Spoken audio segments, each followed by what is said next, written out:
Welcome everyone to the second part of chapter 7, Principles of Marketing. The main discussing issue of chapter 7 is the segmentation, targeting, differentiation and positioning. চারটা বিষয় মূলত আলোচ্য। এই চারটার মধ্যে we have already discussed the first part, that means the market segmentation. কাস্টমারদেরকে ছোট ছোট গ্রুপে ভাগ করাটা, এটাকে বলা হয় সেগমেন্টেশন। কাস্টমারদের বিভিন্ন বৈশিষ্ট্যের আলোকে, ডেমোগ্রাফিক, জিওগ্রাফিক, সাইকোগ্রাফিক, বিহেভিয়ারাল, এই চারটা বৈশিষ্ট্যের আলোকে কাস্টমারদেরকে ভাগ করাটাই হচ্ছে সেগমেন্টেশন। আর এরপরেই আসে হলো মার্কেট টার্গেটিং। টার্গেটিং বলতে আমরা বুঝাচ্ছি the process through which a certain group of customers are selected to serve the product or service. অথবা আমরা বলতে পারি the target marketing is a process to select a certain group to offer a product or service. কোনো একটা পণ্য বা সেবা কোনো একটা নির্দিষ্ট গ্রুপ অফ কাস্টমারের জন্য অফার করতে ওই গ্রুপটাকে নির্ধারণ করার প্রক্রিয়াটাই হচ্ছে মার্কেট টার্গেটিং। তো মার্কেট টার্গেটিং কে আমরা কিভাবে মার্কেট টার্গেট করব? আমাদের হাতে তো অসংখ্য গ্রুপ আমরা খুঁজে বের করতে পারি যাদের জন্য সেপারেট প্রোডাক্ট দরকার। এরকম অনেকগুলো গ্রুপ আমরা খুঁজে বের করতে পারবো, বাট সবগুলোর মধ্যে থেকে আমরা যে একটা বা দুটো সেগমেন্টকে টার্গেট করব, ওই একটা বা দুটো সেগমেন্ট আমরা কিসের ভিত্তিতে টার্গেট করব?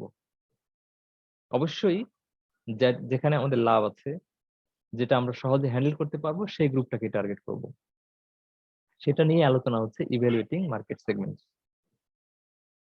তো আমরা বলতে চাই যে আপনার তিনটা ফ্যাক্টর আপনার খেয়াল করা উচিত। ইভ্যালুয়েটিং মার্কেট সেগমেন্টে তিনটা ফ্যাক্টর আপনার খেয়াল করা উচিত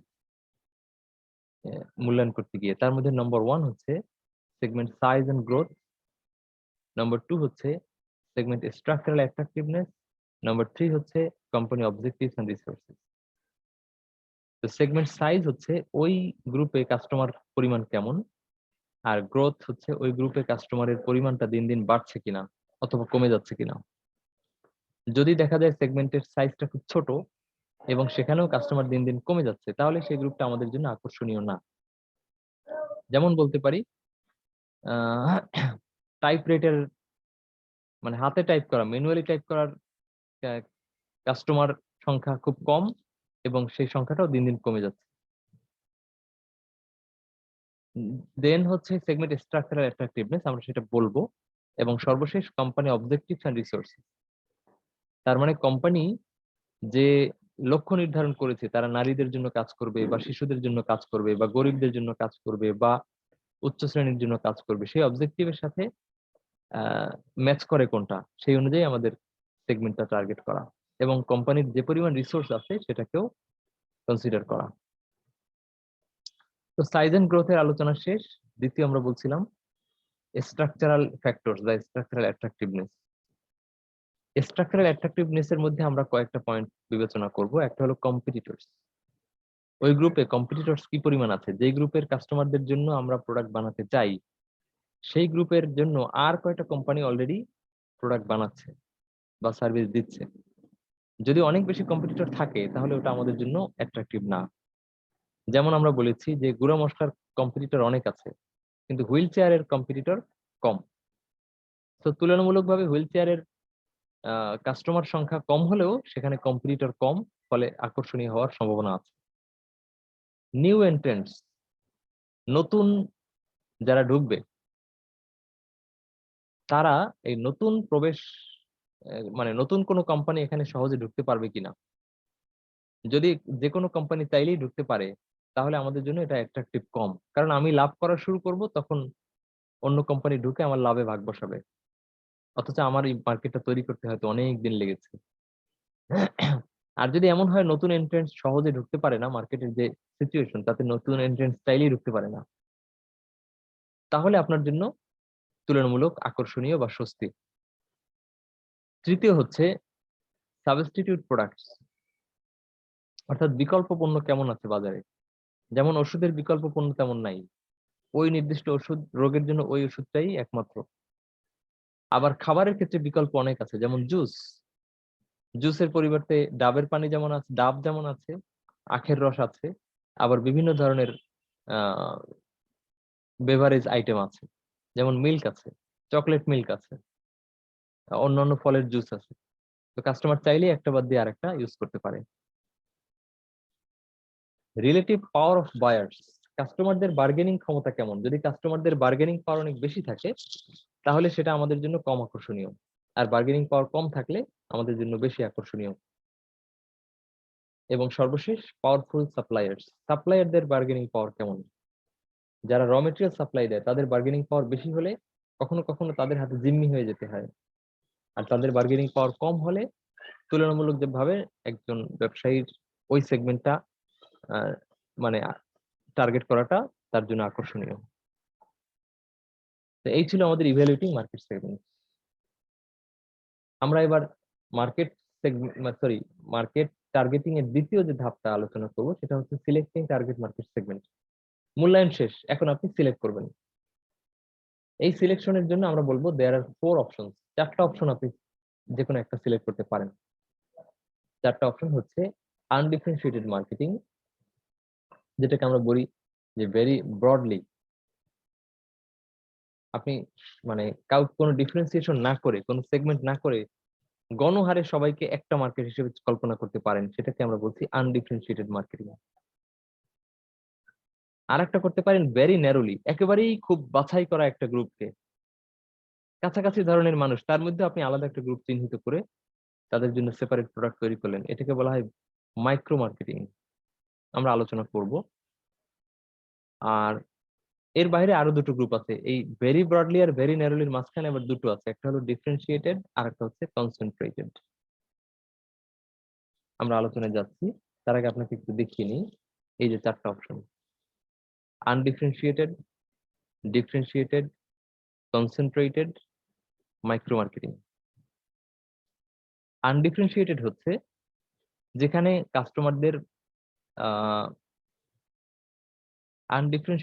যেখানে কাস্টমারদের জন্য আসলে আমরা কাস্টমারদেরকে আলাদা কোনো ভাগে ভাগ করব না, নারী পুরুষ ধনী গরিব চিন্তা করবো না, সবাই এক ধরনের কাস্টমার। তো কোনো প্রোডাক্টে আমাদের এরকম ভাগ করা খুব একটা জরুরি হয় না। যেমন আমরা বলতে পারি ফুয়েল, অকটেন, ডিজেল, তারপরে পেট্রোল, এগুলোর ক্ষেত্রে কি আসলে নারী পুরুষ আলাদা ভাগ করার দরকার আছে? ধনী গরিব আলাদা ভাগ করা আসলে খুব একটা কি কার্যকর হয়? আপনারা কি বলেন? না স্যার।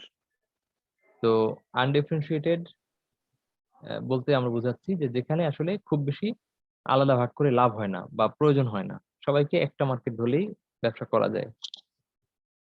তারপরে আমরা যদি বলি ফল, খেজুর, তো একটা খেজুর বিক্রি করার ক্ষেত্রে কি আমরা জেন্ডার ভিত্তিক ডিভিশন করা, তারপরে জিওগ্রাফিক্যাল ডিভিশন, এরপরে ম্যারিড আনম্যারিড, এই সমস্ত করার কোনো দরকার আছে? কোনো লাভ আছে করলে? নাই। তো এইরকম যখন আপনি সবাইকে সিঙ্গেল মার্কেট ধরলেন, সেটাকে আমরা বলছি আনডিফারেন্সিয়েটেড মার্কেটিং। এভাবে আপনি চাইলে চুজ করতে পারেন, নির্ভর করে আপনার প্রোডাক্টের ক্যাটাগরি কেমন বা আপনার অফারটা কি ধরনের। আপনি আর একটা সিলেক্ট করতে পারেন ডিফারেন্সিয়েটেড মার্কেটিং।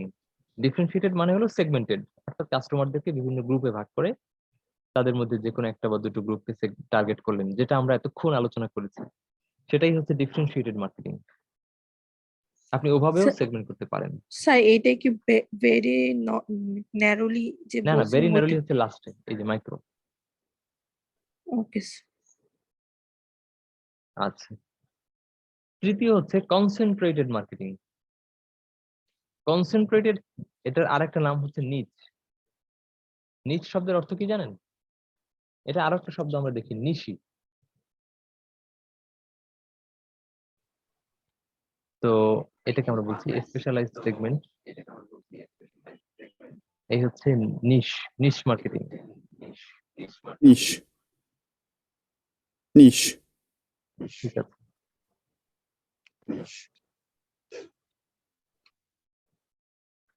তো নিশ মার্কেটিং হচ্ছে, আর যেটাকে আমরা নিচ মার্কেটিং এ বলি, নিশ মার্কেটিং হলো যখন কোনো একটা পার্টিকুলার সেগমেন্টকে টার্গেট করা হয়, স্পেশালাইজড সেগমেন্টকে টার্গেট করা হয়। নর্মাল যে কোনো সেগমেন্ট, স্পেশালাইজড সেগমেন্ট, সেটাকে আমরা বলছি নিশ মার্কেটিং। যেমন আমরা বলছি যে পঙ্গুদের জন্য একটা, মানে চিন্তা করলেন যে পঙ্গুদের মার্কেট, এটাকে নিশ মার্কেটিং বলা যায়।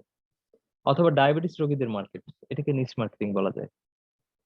যেমন আপনি সাধারণ জুস তৈরি করলেন, এটা আপনি নর্মাল ডিফারেন্সিয়েটেড মার্কেটিং আকারে করলেন। বাট যখন আপনি ডায়াবেটিস রোগীদের জন্য করলার জুস তৈরি করলেন, তখন আপনি আসলে নিশ মার্কেটিং ফলো করলেন। নিশ মার্কেটিং করলে লাভ কি জানেন? নিশ মার্কেটিং এ আপনার কম্পিটিটর কম। সাধারণত ওই রাস্তায়, যে রাস্তায় কেউ হাঁটে না, সেই রাস্তায় বা যে গ্রুপ কাস্টমারদেরকে কেউ টার্গেট করে না, সেই গ্রুপ অফ কাস্টমারদেরকে আপনি টার্গেট করলেন, এটাকে বলা হয় নিশ মার্কেটিং।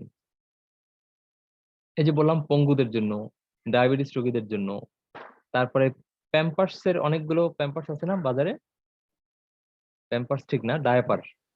জি স্যার। তো অনেক কোম্পানি ডায়াপার আছে, কিন্তু বয়স্কদের জন্য, যারা অসুস্থ শয্যাশায়ী, তাদের জন্য ডায়াপার কয়টা কোম্পানির আছে? খুব হয়তো একটা বা দুটো। ওইটা আমরা বলবো নিশ মার্কেটিং। তারপরে হচ্ছে বান পোশাক নামে একটা দোকান আছে ধানমন্ডির সুবানবাগে। এই বান পোশাকের থেকে জুতা কেনার জন্য, জুতার তলি কেনার জন্য সুদূর নারায়ণগঞ্জ থেকে একজন এসেছিলেন আমার কাছে, যে তোমাদের ওই ঢাকা শহরে বান পোশাক নামে একটা দোকান আছে, চেনো কিনা? আমি বললাম না তো, চিনি না। সে আমাকে ঠিকানা দিল, তাকে নিয়ে গেলাম। এটা হচ্ছে সোবানবাগের একটা মার্কেটে ছোট্ট একটা দোকান।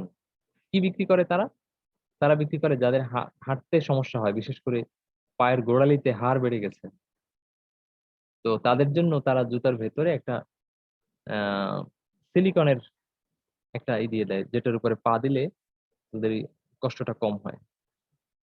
এটাকে বলা হয় হচ্ছে, আমরা বলতে পারি যে আপনি বাটার দোকানে গেলেও পাবেন না, পেগাসাসে গেলেও পাবেন না, আপনাকে ওইরকম বাছাই করা একটা দুটো দোকানে যেতে হবে। তো এই যে অসুস্থ রোগীদের টার্গেট করলো, এটাকে আমরা বলতে পারি নিশ মার্কেটিং। ক্লিয়ার এটা? জি স্যার। লাস্ট হচ্ছে মাইক্রো মার্কেটিং। মাইক্রো মার্কেটিংটা হচ্ছে একেবারেই ক্ষুদ্র দুটো গ্রুপ, একটা হচ্ছে লোকাল আর একটা হচ্ছে individual.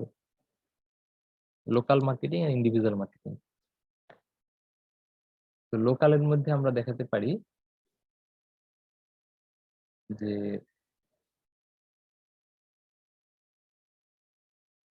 Local marketing, tailoring brands and promotions to the needs and wants of local customer. যেমন আপনি প্রথম আলো যত সেরাই হোক না কেন, কোন একটা নির্দিষ্ট জেলার জন্য কিন্তু ওই জেলার পত্রিকাটাই যেভাবে ওই জেলার সব খবর কভার করতে পারবে, প্রথম আলো জীবনেও সেটা পারবে না, তাই না? স্থানীয় যে পত্রিকাগুলো, যেমন কুষ্টিয়ায় আছে দৈনিক বজ্রপাত, চট্টগ্রামে আছে দৈনিক কর্ণফুলী, তারপরে বরিশালে আছে আছে হয়তো দৈনিক আহ আলোক বার্তা না কি যেন একটা আছে, সিলেটে আছে দৈনিক পূর্বাঞ্চল। এইভাবে ওই এলাকার ওই নির্দিষ্ট পত্রিকাটা যেভাবে কভার করতে পারবে, আপনি ওভারঅল বড় পত্রিকা কোনোভাবেই সেটা পারবেন না। এটাকে আমরা বলছি লোকাল মার্কেটিং। ক্লিয়ার? কোন একটা ছোট্ট একটা এলাকার মানুষের জন্য যখন কোন একটা, মানে এলাকার মানুষকে টার্গেট করে যখন আলাদা একটা প্রোডাক্ট তৈরি করা হয়, সেটাকে আমরা বলবো লোকাল মার্কেটিং। আর ইন্ডিভিজুয়াল মার্কেটিং হচ্ছে কোন একজন ব্যক্তি বা একটা প্রতিষ্ঠানের কাস্টমারদেরকে যখন টার্গেট করা হয়। Tailoring products and marketing programs to the needs and preferences of individual customers. কোন ইন্ডিভিজুয়াল কাস্টমার বা কাস্টমার গ্রুপকে যখন টার্গেট করা হয়। যেমন একজন ব্যবসায়ী, তিনি চিন্তা করলেন কোন একটা হোটেলকে, সরি, কোন একটা অফিসকে টার্গেট করে ব্যবসা, মানে ওই ওই অফিসের মানুষদেরকেই তিনি শুধু সার্ভিস দিবেন। যেমন ওই অফিসের মানুষের জামা কাপড় তার তিনি তৈরি করে দিবেন। টেইলার্স হতে পারে, যে তিনি ওই নির্দিষ্ট অফিসে গিয়ে বললেন যে আপনাদের জন্য আমাদের নির্দিষ্ট ডিসকাউন্ট আছে, বাজারের চেয়ে অনেক কম, এবং আমাদের লোক অফিসে গিয়ে আপনার জামা কাপড়ের মাপ নিয়ে আসবে। শুধু একটা অফিসকে ঘিরে যখন কেউ ব্যবসা করলো, সেটাকে আমরা বলবো ইন্ডিভিজুয়াল মার্কেটিং। ক্লিয়ার বিষয়টা? না স্যার। তাহলে আপনাকে একটা গল্প শোনাই। আমার এক আত্মীয়র বাসায় আমি একবার আম নিয়ে গেলাম। উনি হচ্ছে ছোট্ট একটা হোটেল আলসালা দিয়ে চালান। আলসালা দিয়ে হোটেল ছিলেন তো? না স্যার। আলসালা দিয়ে ঢাকা হোটেল চিনেন না? স্যার অনেক নাম শুনছি এটা। আচ্ছা, আমি আলসালা দিয়ে ঢাকা হচ্ছে যেই হোটেল ছালা দিয়ে ঢাকা থাকে উপরে। এবার হ্যাঁ চিনেছেন? এইটার নামটা মানে মজা করে করে আমি শুনছি যে এরকম করে মানুষ বলে, কিন্তু এটা জি যে জি, আসলে মানে এই উদ্দেশ্যে বলে সেটা আমি জানতাম না। হ্যাঁ হ্যাঁ, এই উদ্দেশ্যেই বলে। এটা দুষ্টমি করে বলা। যে ছাপড়া হোটেল বলে না, রাস্তার পাশে ছোট্ট একটা জাস্ট ছাপড়ার মতো দিয়ে একটু মানে উপরে হালকা একটা পলিথিন দিয়ে বা হ্যাঁ হ্যাঁ একটু হ্যাঁ। ছাউনি দিয়ে একটা হোটেল তৈরি করে, এটাকে আমরা মানে একটু মহান করি হোটেল আলসালা দিয়ে ঢাকা, মানে জি স্যার। বস্তা দিয়ে ঢাকা। তো এরকম একটা হোটেলের তিনি হচ্ছেন মালিক, যেখানে ওই যে পুরি টুরি সিঙ্গারা এগুলো বানায়। তো এরকম একটা হোটেলের মালিক তিনি আমার বাবার একজন মানে কাজিন।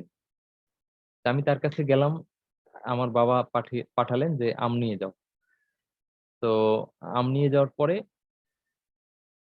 আমি তার কাছে শুনলাম, বললো যে আমরাও তো প্রত্যেকবার আমার ছেলে আর ওরা সব মিলে দিলে ওই মাইক্রোবাস নিয়ে যায় রাজশাহীতে, গিয়ে এরপরে একবারে মাইক্রোবাস ভরে আম নিয়ে আসে। আমি চিন্তা করলাম কার জন্য আম আনলাম। আমরা তো জীবনে কোনোদিন এরকম মাইক্রোবাস নিয়ে যাওয়ার মানে চিন্তা করি না, কারণ ওইরকম পর্যায়ে আমার নাই।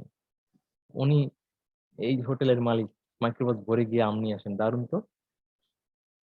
আরেকবার গেলাম কোরবানির সময়, যাওয়ার পরে শুনলাম বলে যে গোশত নিয়ে আসছো, গোশত রাখার জায়গাই তো নাই ফ্রিজে, পারলে আমার কিছু গোশত তো নিয়ে গেলে ভালো হয় তোমাদের ফ্রিজে রাখার জন্য।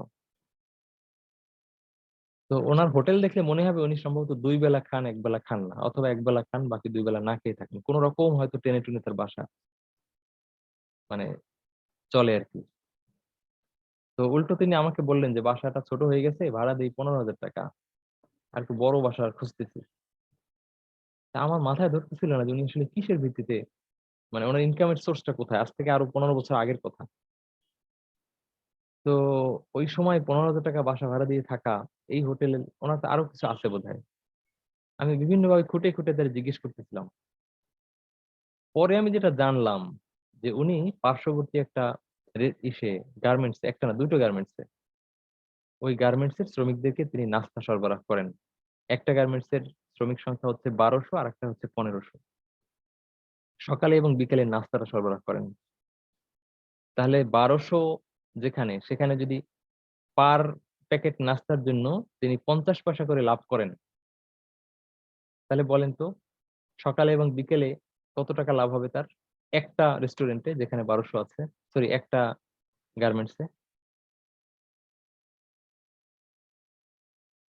সকালের নাস্তায় 50 পয়সা করে লাভ করেন জনপ্রতি, বিকেলের নাস্তায় যদি আর 50 যদি পয়সা করে লাভ 1200 করেন। জনের জন্য সকালবেলা নাস্তা দেয় হ্যাঁ, তাহলে স্যার তাহলে 600 টাকা হবে। 600 টাকা এক বেলায়। সন্ধ্যায় 600 টাকা, তার মানে 1200-র হ্যাঁ, জন্য মানে একদিনে তার ডেইলি 1200 তার টাকা লাভ। 1200 টাকা লাভ থাকতেছে। এই তো একটা, আরেকটায় 1500, সেখানেও মনে করেন যে 1500 টাকা লাভ থাকবে, তাহলে তার ডেইলি মুনাফা কত? না 1200 স্যার, আর তাই তো 1500, দেখা যায় আলসালা দিয়ে হোটেলে লাভ বেশি। 2500 টাকা তার মনে করেন যে লাভ। 1200 আর 1500, 2700 টাকা প্রায়।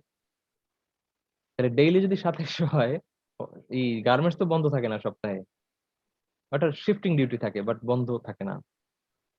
তো চিন্তা করেন তাহলে তার মাসে ওই সময়ের তার ইনকাম ছিল কি পরিমাণ। হুম। তো 15,000 টাকা বাসা ভাড়া তো কমই। এখন দেখেন যে বড় বড় হোটেল করা আর ইন্ডিভিজুয়াল মার্কেটিং করে ছোট হোটেল দিয়েও কিন্তু অনেক ব্যবসা করা যায়। আসলে ব্যবসা করতে পুঁজি লাগে না, ব্যবসা করতে লাগে বুদ্ধি, তাই না? এবার বুঝেছি তো আমরা ইন্ডিভিজুয়াল মার্কেটিং কি জিনিস। জি স্যার। জি স্যার। জি তাহলে স্যার। আরেকটা গল্প বলি, সেটা হচ্ছে যে 1990 সাল, আমি তখন ক্লাস 2 তে পড়ি, যাত্রাবাড়িতে থাকি। আমার আব্বা মতিঝিলে একটা ব্যাংকে চাকরি করেন। তো আমাদের বাসায় এক মধ্যবয়স্ক লোক, উনি মাথায় সাজিতে করে, ঝুড়িতে করে আর কি, ওই ওই ব্যাংকের কয়েকজনের খাবার নিয়ে যান, প্রত্যেকের বাসায় গিয়ে দরজা নক করেন। আমরা যেহেতু ছোট ছিলাম, ও ওই অপেক্ষায় থাকতাম ওই চাচা কখন আসবেন, আসলে তখন তার জন্য টিফিন ক্যারিয়ারের খাবার রেডি করে রেখে দিতাম, আসলেই তার হাতে দিয়ে দিতাম, উনি মাথায় করে হেঁটে হেঁটে নিয়ে যেত যাত্রাবাড়ি থেকে মতিঝিল পর্যন্ত। হেঁটে ওই অফিসে গিয়ে সবার ডেস্কে খাবার দিয়ে আসতো। সম্ভবত ওই সময় উনি এরকম 2 বার করতেন। এক ঝুড়িতে তো আর বেশি আটায় না, 2 বার যেতেন, 20 থেকে 25 জনকে উনি এইভাবে খাবার দিতেন।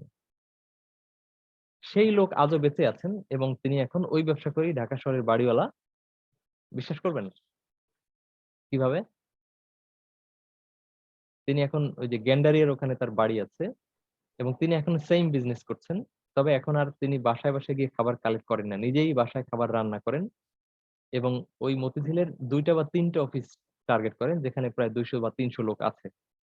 তাদের জন্য তিনি দুপুরের খাবার বক্স সিস্টেমে, অথবা আরো বেশি অফিস আছে বোধহয় ওখানে 4-5টা অফিসকে তিনি কভার করে কয়েকশো লোকের খাবার তিনি তৈরি করেন এবং সেই খাবার নিজস্ব বাটিতে তিনি সাপ্লাই দেন এবং তার নিজস্ব ডেলিভারি ভ্যান আছে। তিনি এখন আর নিজে সরাসরি করেন না, তিনি বাসায় আছেন, বা তার ছেলেরাই বিজনেসটা করে এবং তিনি এই ব্যবসা করেই ঢাকা শহরে বাড়িওয়ালা হয়েছেন। ইন্ডিভিজুয়াল মার্কেটিং কাকে বলে বুঝতে পেরেছেন? জি স্যার। জি স্যার। আচ্ছা, তাহলে আমাদের এই আর আলোচনার প্রয়োজন নেই। 4 ধরনের আমরা অপশন বললাম, তাই তো? একটা হচ্ছে কি কি ছিল, আনডিফারেন্সিয়েটেড মার্কেটিং, তারপরে ছিল ডিফারেন্সিয়েটেড মার্কেটিং, এরপরে হচ্ছে নিশ মার্কেটিং, আর লাস্ট হচ্ছে মাইক্রো মার্কেটিং।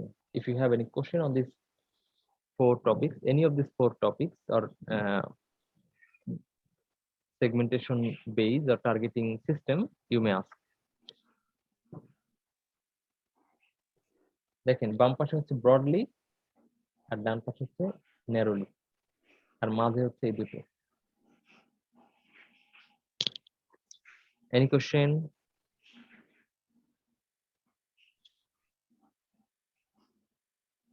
স্যার মানে আপনি যে হচ্ছে লোকাল মার্কেটিং এর যে যেরকম ভাবে একটা ইয়া দেখাইছেন না বইয়ের, এরকম কি যে এগুলারও আছে? এই যে আনডিফারেন্সিয়াল মার্কেটিং, তারপর ডিফারেন্সিয়াল মার্কেটিং, এগুলার কি হচ্ছে ওইরকম প্যারা করে লেখা আছে বইয়ে? আমার কাছে বইটা নেই তো। আছে তো, আছে তো। এই যে স্যার একটু এখানে- দিলে ভালো হয়, আমি একটু স্ক্রিনশট রাখতাম।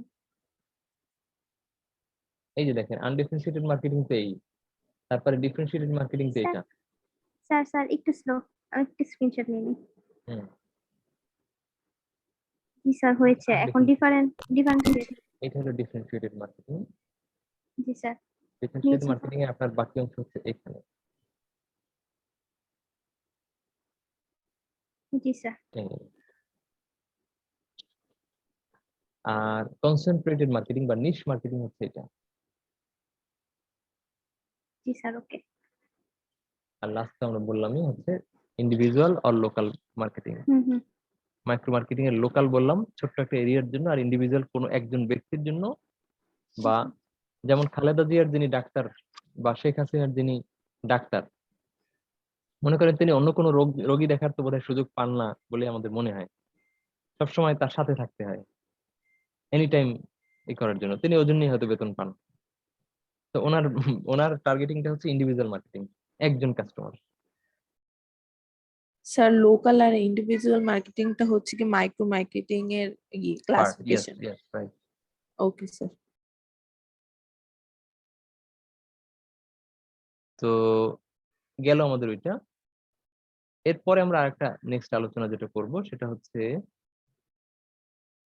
Differentiation and positioning. তাহলে আমাদের টার্গেটিংটা শেষ, ডিফারেন্সিয়েশন এন্ড পজিশনিংটা আমরা আলোচনা করব। ডিফারেন্সিয়েশন শব্দের অর্থ হচ্ছে, ডিফারেন্সিয়েশন মানে হচ্ছে আলাদা করা, আপনার প্রোডাক্টকে অন্যের থেকে সেপারেট করা, এটার নামই হচ্ছে differentiation. Making your product different from your competitors. আসলে বর্তমান দুনিয়ায় একটু ডিফারেন্ট না করলে কি হয়, তার প্রোডাক্ট আসলে চলবে না, এটাই নিয়ম। মানুষ এখন সবকিছুই ডিফারেন্সিয়েট করার চেষ্টা করে, নন বিজনেসেও। যেমন কারো নাম রাখার ক্ষেত্রে একেবারে ডিকশনারি ঘেটে যেই নাম পৃথিবীতে কেউ কোনোদিন রাখে না সেরকম একটা নাম রাখার চেষ্টা করে মানুষ, তাই না? জি স্যার। তো প্রোডাক্টের ব্যবসার ক্ষেত্রেও এরকম, যে আপনি যদি ডিফারেন্ট না করেন, গতানুগতিক হয়, তাহলে আপনার প্রোডাক্ট মানুষ কিনবে না, ধরে নেওয়া হয়। এই জন্য কোম্পানিগুলোর টার্গেটই থাকে কোন না কোনো দিক থেকে একটু ডিফারেন্ট হওয়ার জন্য। তো এই প্রোডাক্ট পজিশনিং এর যে বিষয়টা বললাম, মূলত ডিফারেন্ট করার মাধ্যমেই আপনি পজিশনিং করেন কাস্টমারদের মনে। যদি আলাদা করতে পারেন তাহলে কাস্টমারকে নক করে বলতে পারবেন যে ভাই, এমন জিনিস নিয়ে এসেছি, এমন ভ্যালু আমরা দেবো যেই ভ্যালু আর কেউ দিতে পারবে না। তখন কি হবে, কাস্টমারের মনে আলাদা করে একটা জায়গা করাটা সহজ হবে। তো ডিফারেন্সিয়েশন পজিশনিং নিয়ে আমরা বিস্তারিত আলোচনা যদি করি, প্রথমে আপনি একটা পজিশনিং ম্যাপ তৈরি করেন। আপনি মানে আপনি ব্যবসায়ী, কাস্টমার না কিন্তু। ব্যবসায়ী যিনি, তিনি একটা পজিশনিং ম্যাপ তৈরি করবেন যে আমার কাস্টমারদের মনের মধ্যে কে কতটুকু জায়গা দখল করে আছে একটু দেখি। এই মনে করেন একটা ম্যাপ, কাল্পনিক ম্যাপ। তো দামের দিক থেকে যত উপরে উঠবে তত বেশি দাম, আর যত ডানে যাবে তত হচ্ছে হাই পারফরমেন্স। যত বামে আসবে তত আপনার হচ্ছে কি বলে, লাক্সারিয়াস।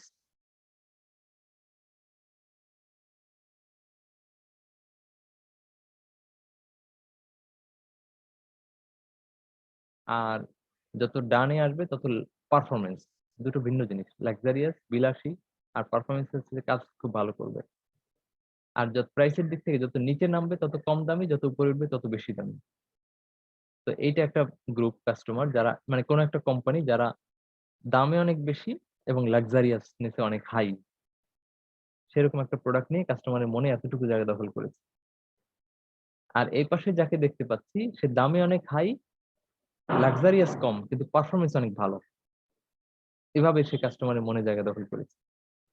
মাঝখানে যে আছে সে হলো সব দিক থেকে মিডল, দাম মাঝারি, মানে মিডল থেকে শুরু করে হাই পর্যন্ত প্রাইস আছে তার প্রোডাক্ট।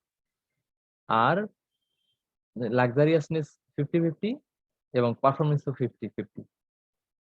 এরকম এক একটা কোম্পানি এক এক ভাবে কাস্টমারের মনের মধ্যে জায়গা দখল করে আছে। এভাবে আপনি একটু সার্ভে করে দেখবেন যে ম্যাপ কি বলে। তারপরে আপনি চিন্তা করলেন ডিফারেন্সিয়েশন এন্ড পজিশনিং স্ট্র্যাটেজি আপনি সিলেক্ট করবেন।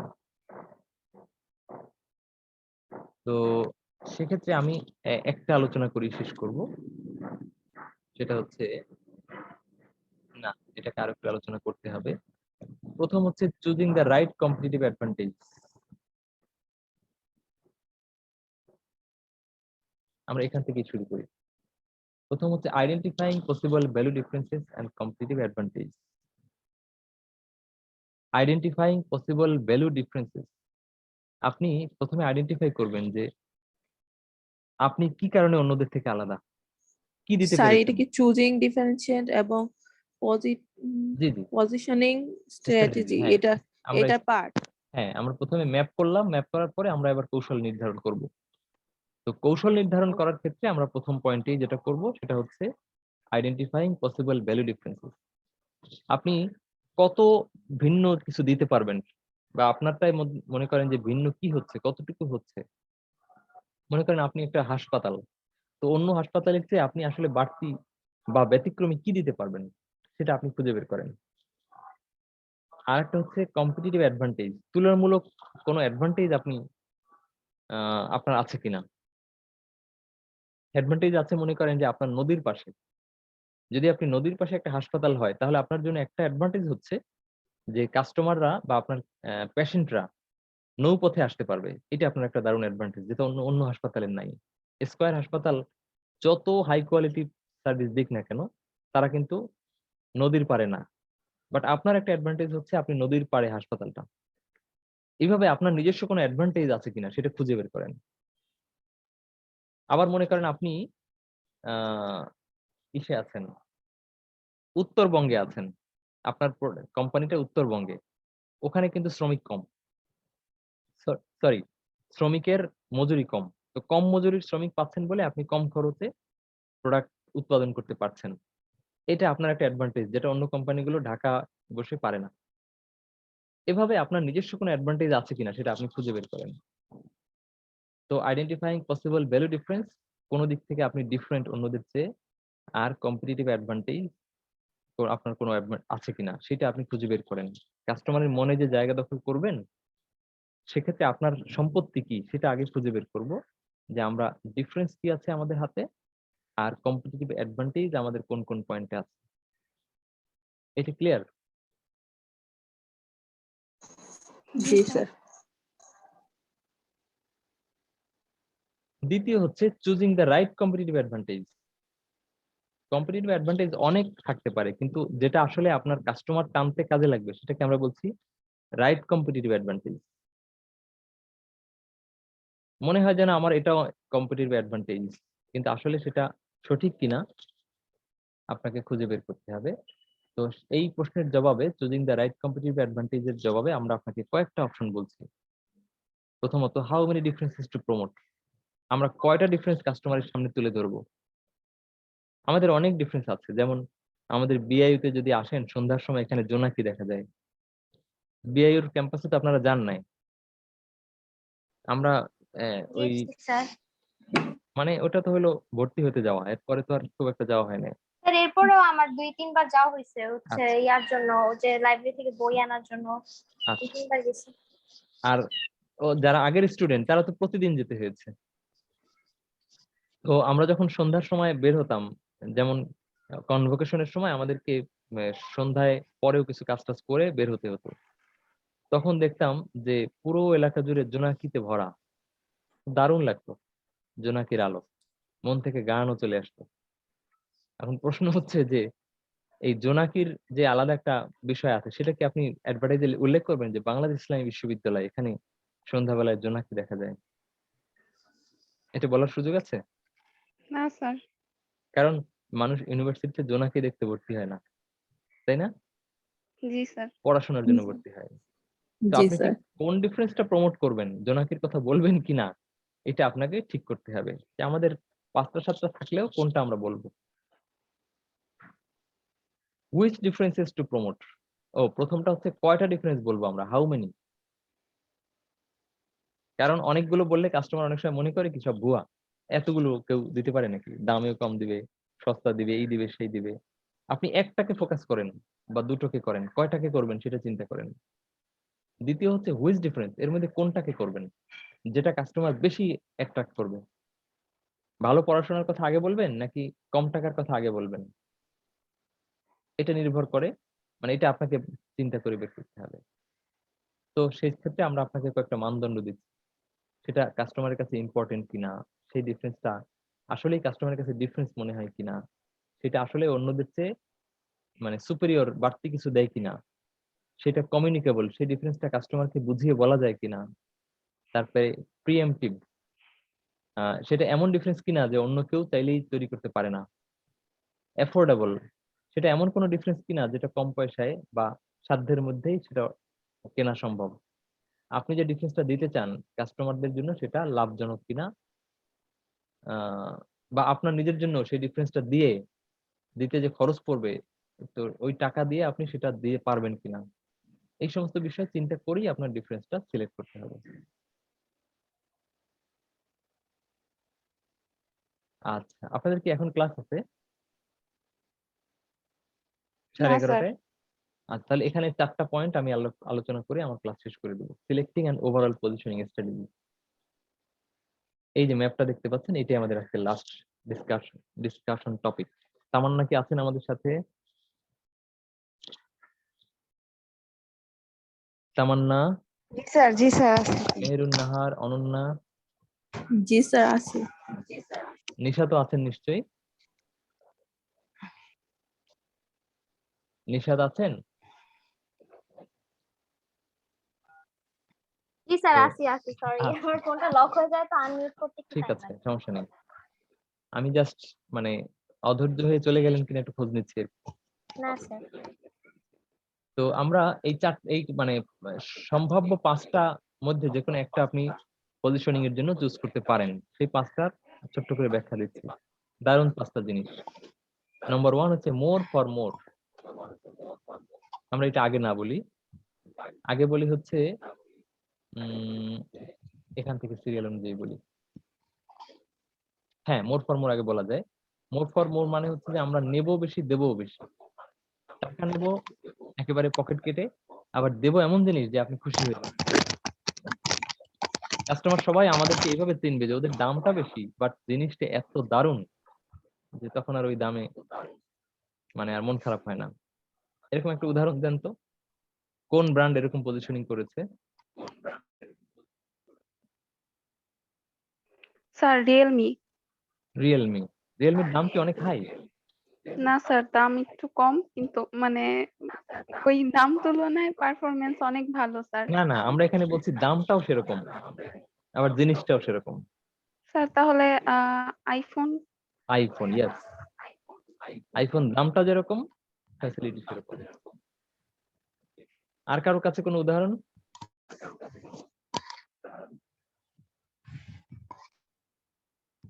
প্রিমিয়ার সুইটস কেউ খেয়েছেন? স্যার আড়ং হতে পারে। আড়ং হতে পারে, রাইট। আড়ং এর দামও বেশি, জিনিসটাও ভালো। জি স্যার। প্রিমিয়ার সুইটস কেউ খেয়েছেন? জি স্যার। কেমন মিষ্টি? স্যার ভালোই। ভালোই। জিভে লেগে থাকে না স্বাদ? জি স্যার। দাম কত বলেন তো? স্যার দামটা অনেক হাই। ইয়েস, 1500, 1800, 2000, 3000 জি স্যার। মিষ্টির কেজি। জি স্যার। আবার জিভে দিলে জিভ টের পায় যে না জিনিস। জি স্যার। এই যে প্রিমিয়ার নিজেকে পজিশনিং করলো কাস্টমারের মনে কিভাবে? মোর ফর মোর, জিনিস বেশি, দামও বেশি। দ্বিতীয় হচ্ছে মোর ফর দ্য সেম, মানে হচ্ছে অন্যদের মতো সেম দাম রাখবো, বাট দেবো অন্যদের চেয়ে একটু বাড়তি কিছু। এটা হচ্ছে মোর ফর দ্য সেম। এভাবে যদি কোনো কোম্পানি আপনার মনে জায়গা করে নিতে পারে, আপনার এরকম কোনো উদাহরণ জানা আছে যে বাজারের অন্যদের মতোই দাম রাখে বাট জিনিসটা একটু ভালো দেয়? স্যার আমার কাছে মনে হয় ইউনিলিভারের জিনিসগুলা, মানে আমাদের বাংলাদেশ ইউনিলিভারের যে জিনিসগুলো, এগুলো মোটামুটি অন্যান্য লোকাল যে ব্র্যান্ডের হচ্ছে আপনার, যেমন একটা লোশন ধরি বা একটা হেয়ার অয়েল ধরি, তো দেখা যায় অন্যান্য লোকাল জিনিসের তুলনায় দামটা প্রায় সেমই, ধরা যায় 1-2 টাকা বেশি, সেরকম কিছু না, কিন্তু প্রোডাক্ট আমার মনে হয় যে মানটা ভালো দেয়। কোয়ালিটির দিক থেকে ভালো। Good, good example. তাহলে মোর ফর দ্য সেম বুঝে গেলাম আমরা। মোর ফর লেস মানে হচ্ছে যে এটা একটা কঠিন কাজ, দেব বেশি আর নেব কম। যে আমরা আমাদের কোম্পানির পক্ষ থেকে দেব সবচেয়ে বেশি আর নেব সবচেয়ে কম। এটা আসলে সরকারি ভর্তুকি প্রাপ্ত যারা তাদের পক্ষে সম্ভব। যেমন Dhaka medical college, Dhaka medical কলেজের যে ইউনিট, বার্ন ইউনিট অথবা করোনা চিকিৎসা, সরকারি হাসপাতালগুলোতে আপনাকে যেই ভালো মানের ডাক্তাররা চিকিৎসা দেয় এবং যে ধরনের ইকুইপমেন্ট দিয়ে চিকিৎসা দেয় এবং যেই টাকা আপনার কাছ থেকে নেয়, এটা টোটালি ইম্পসিবল, কস্টিং এ কখনোই পোষায় না। যেহেতু মানে জনগণের করের টাকা ওখানে আছে, সে কারণেই কেবল আপনাকে ওই সার্ভিসটা দিতে পারে। স্যার তাহলে তো আমি হচ্ছে ভার্সিটি থেকে যেই সার্ভিসটা নিচ্ছি, আমি তো পড়াশোনা এডুকেশন যেটা নিচ্ছি আমি ওদের কাছ থেকে, তো সেটা তো আমার সাথে হচ্ছে যায়, মানে মোর ফর লেস সেটা। হ্যাঁ, আপনার জন্য সেটা ঠিক আছে, মোর ফর মানে লেস। আমি তো স্যার সবার মতোই সার্ভিসটা সেম পাচ্ছি। না, আমি কিন্তু এখানে সেম বলি নাই, বলছি মোর, অন্যদের চেয়ে ভালো। মানে অন্যদের থেকে না স্যার, অন্যদের থেকে ভালো মানে স্যার। আমি অন্য ভার্সিটির কথা বলছি, অন্য যে কোনো ভার্সিটির চেয়ে আপনার এখানে পড়াশোনা ভালো, অন্য যে কোনো ভার্সিটির চেয়ে আপনার মানে এখানে খরচ কম। এটা আপনার ঢাকা ইউনিভার্সিটি বা আইবিএ বা ঢাকা মেডিকেল কলেজ বা বুয়েট এদের ক্ষেত্রে প্রযোজ্য হবে। ওখানে খরচ সবচেয়ে কম আর পড়াশোনা সবচেয়ে ভালো। হুম। ঠিক আছে, জি স্যার। এটাকে জি আমরা মোর স্যার। ফর লেস বলি। এটা আসলে তারা নিজেদের টাকায় তো বা ছাত্রছাত্রীদের বেতনে তো চলে না, তারা কৃষক শ্রমিক সবার করের পয়সায় ওখানে যুক্ত হয়, সেই টাকা দিয়ে হয়। তো যাই হোক, এটা আসলে কম্পিটিটিভ ব্র্যান্ডে এটা তুলনামূলকভাবে পসিবল না মোর ফর লেস, কিন্তু পসিবল হচ্ছে যদি এভাবে কোনো গভর্নমেন্ট সাবসিডি সহকারে কিছু করে। 4 নম্বর হচ্ছে দ্য সেম ফর লেস। দেখি কেউ বলতে পারেন কিনা জিনিসটা কি? দ্য সেম ফর লেস, মানে স্যার একই জিনিসই দিবে, সবাইকে যা দিচ্ছে তার রাইট মতোই, রাইট, কিন্তু কম দামে, কম এরকম দামে কিছু। দিবে। হ্যাঁ রাইট, অন্যদের চেয়ে কম দাম রাখে, জিনিস একই বাট দাম সবার চেয়ে কম রাখে। এটাও একটা স্টাইল হতে পারে কাস্টমারের মনে জায়গা দখল করার জন্য। কোনো উদাহরণ মনে আছে কি? স্যার এইটার উদাহরণ আমি স্যার। আচ্ছা, স্যার হ্যাঁ, কিভাবে আমি বলি, এই যে ভার্সিটি থেকে স্যার আমার তো সেরকম স্যার ইয়া সবাই লাগতেছে যা না। পায় আপনিও তাই পাচ্ছেন, বাট কিন্তু আমার বেতন কম দিতে হচ্ছে। এটা হচ্ছে পার্সোনালি আপনি বেনিফিট পাচ্ছেন। কিন্তু আমরা যদি বলি যে কোনো একটা কোম্পানি এভাবে কাস্টমারের মনে জায়গা দখল করে নিয়েছে। সব স্যার ওই কাস্টমাররা যে ভাউচার দেয় অনেকে, এই যে যেমন আরএফএল, তারপর স্বপ্ন, আগরা, এগুলা থেকে ওই যে যখন হচ্ছে আপনার এই একটা কার্ড করে দেয় ওদের, তো তখন হচ্ছে দেখা যায় যে সার্ভিস অন্যরা যেটা পাচ্ছে মানে সেম সার্ভিসই দিচ্ছে, কিন্তু দেখা যায় যে একটা সময় গিয়ে তাদের পয়েন্ট দিয়ে এরকম আচ্ছা, কোন একটা ইয়া থাকে। এটা কি এরকম কি হয়? এটা এটার আসলে উত্তর? অফার, কোন একটা নির্দিষ্ট অফারের ক্ষেত্রে বা অল্প কিছু কাস্টমারের জন্য। আমরা বলতে চাই যে ওই ব্র্যান্ডের মানে অফারটাই এমন, সব কাস্টমারদের জন্যই তারা এরকম অফার দেয় যে আপনি আমাদের এখানে কিনতে আসলেই সবার মতো সেম কোয়ালিটি পাবেন, বাট সবার চেয়ে কম দাম পাবেন। এরকম যদি একটা কমপ্লিট অফার থাকে সব কাস্টমারের জন্য, আমরা সেই সেই অফারটাকে বলছি যে এভাবে সে কাস্টমারের মনে জায়গা দখল করে নেয়। কাস্টমার ওই কোম্পানির নাম মনে করলেই তার মনে পড়ে, ওহো ওরা ওরা তো সেম জিনিস দিলেও অন্যদের থেকে কম দাম রাখে। এই ব্র্যান্ডিংটাকে আমরা বলছি এখানে, ঠিক আছে? স্যার কে হইতে পারে তাহলে? ইভালি? এটা আপনার বিআইও হতে পারে কিনা, হ্যাঁ, কাছাকাছি হতে পারে। সব ইউনিভার্সিটি গুলোর মতোই।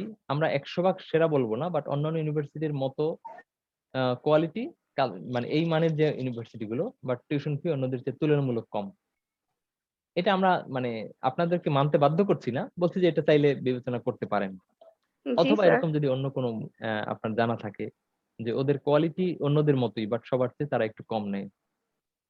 স্যার আমি এটার উদাহরণ কি ইভালি হইতে পারে?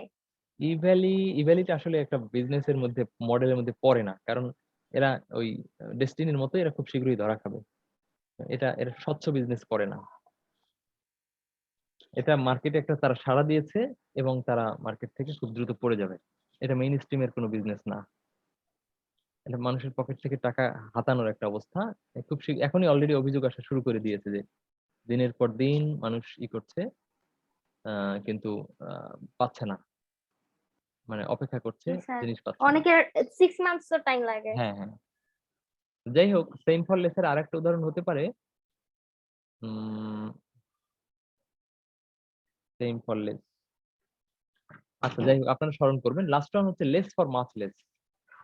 লেস ফর মাসলেস হচ্ছে আমরা দেব কম, নেব তার চেয়েও কম। দেব কম, নেব তার চেয়েও কম। ওকে, মানে আমরা আমাদের কোয়ালিটি হচ্ছে অন্যদের চেয়ে খারাপ, কিন্তু দাম হচ্ছে তার চেয়েও খারাপ, তার চেয়েও কম। এরকম কোন অফারের কথা কারো মনে পড়ে?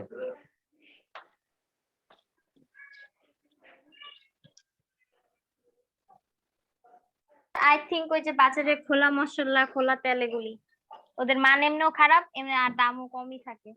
এরকম একটা উদাহরণ হচ্ছে আপনার এটাকে কি বলা যায়, লেস ফর মাস। আমি একটা উদাহরণ দিচ্ছি।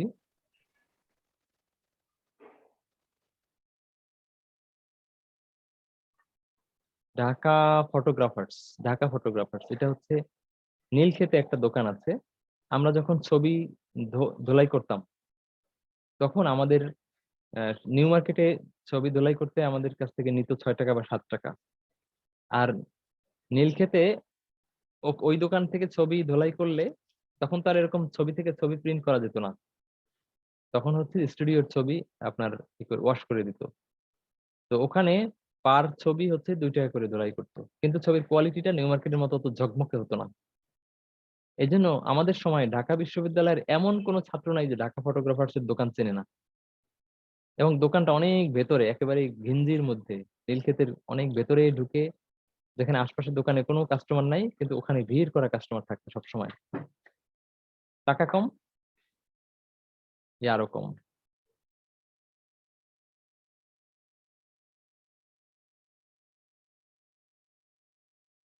কথা। জি জি স্যার। স্যার। আচ্ছা, তো এই হচ্ছে লেস ফর মাসলেস এর একটা উদাহরণ, যে আপনার লো কোয়ালিটির ছবি, কিন্তু টাকা আমরা এত কম রাখবো যে আপনি আমার কাছে আসবেন। যেমন মনে করেন যে তুরাগ বাস, সবচেয়ে লো কোয়ালিটির সার্ভিস, কিন্তু আপনার বাস ভাড়াও আবার এমন কম, 5 টাকায় অনেক দূর যাওয়া যায়, সেজন্য আবার ওটাতেই ওঠে মানুষ, তাই না? জি স্যার। জি স্যার। এই হচ্ছে আপনি 5 ভাবে কাস্টমারের মনে জায়গা দখল করতে পারেন। 5টা অফারকে আমরা এখানে তুলে ধরলাম। একটা হচ্ছে more for more, more for the same, more for less, same for less, less for much less. Do you have any question on any of this overall positioning strategy. Selecting an overall positioning strategy.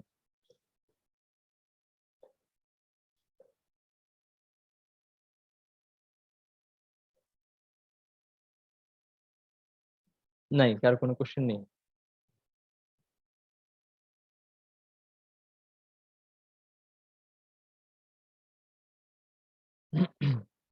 ওকে, যদি না থাকে তাহলে আমরা আজকে এখানেই শেষ করছি। Sir ভিডিওটা কি আজকে আপলোড দিবেন?